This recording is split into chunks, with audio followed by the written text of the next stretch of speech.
বিল্লাল ভাইয়ের Facebook ID উদাও হইছে ভাই,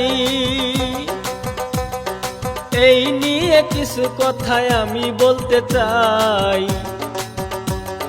শেরপুর জেলার গর্ব তিনি থরস বিল্লাল ভাই, নকলা থানায় বাড়ি তাহার হুজুরি কান্দাই।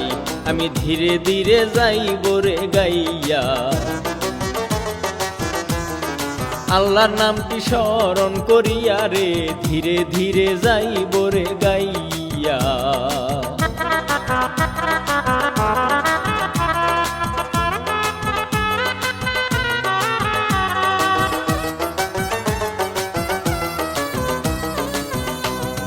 সাধারণ এক ছেলে বিল্লাল খুবই অসহায়, হোটেল বয়ের চাকরি করতে হইয়া নিরুপায়। নানান রকম রেসিপি সে করিত ধারণ, সেই ভিডিও ফেসবুকেতে ভিউয়ার্সিত কম। ওরে তবু বিল্লাল হাল ছাড়ে নাই, একদিন ঠিকই করিব কামাই, তবু বিল্লাল হাল ছাড়ে নাই।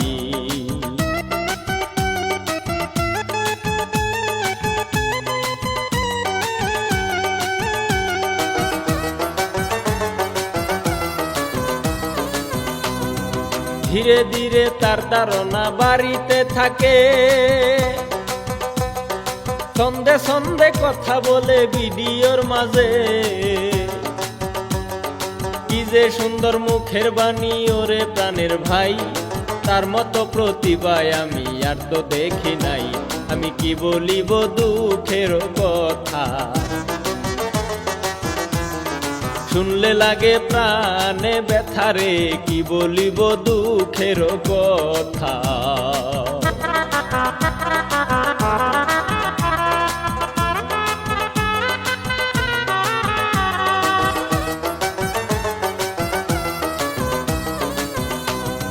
তিন মাসেরই ইনকাম যখন প্রকাশ করে ভাই,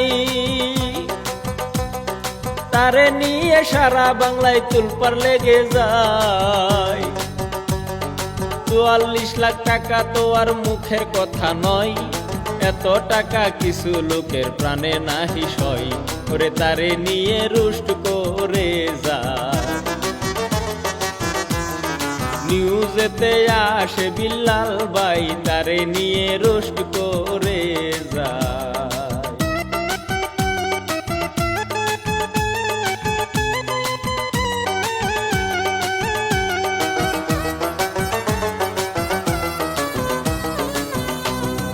পরিশ্রম করিলে ঠিকই ফল আসিবে ভাই, এই কথাটার প্রমাণ কিন্তু করছে বিল্লাল ভাই। কিছু লোকে তার ভিডিও কপি করে যায়, অনুপ্রেরণার আরেক নাম থরস বিল্লাল ভাই। করে বাধ্য হয়ে দেয় যে স্টাইল, তাহার প্রতি করে যে মাইন, বাধ্য হয়ে দেয় যে স্টাইল।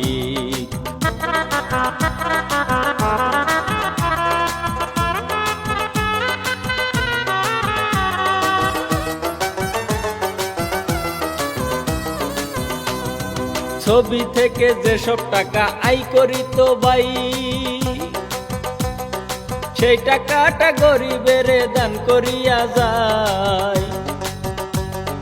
বিনিময়ে তারে নিয়া ভিডিও বানাই, দান করিলে হয় যে সওয়াব জানে গো সবাই। করে সবাই তারে দেয় যে উৎসাহ, থরস বিল্লাল শেরপুরের গর্ব, সবাই তারে দেয় যে উৎসাহ।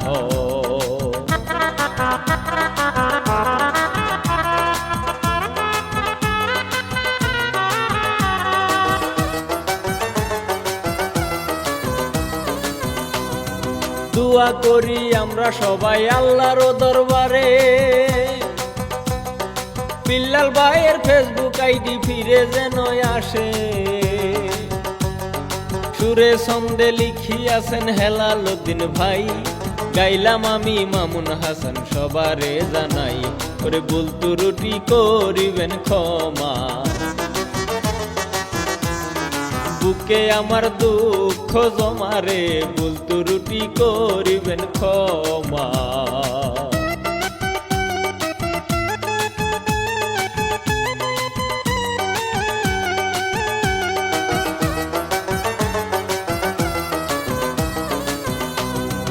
এই কাহিনী তুলে ধরলাম এশিয়া বাংলায়, লাইক কমেন্ট শেয়ার কিন্তু করিবেন সবাই।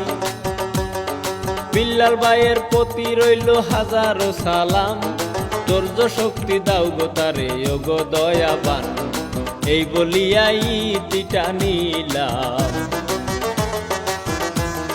সবার প্রতি রইল যে সালাম, এই বলিয়াই ইতিটা নিলাম।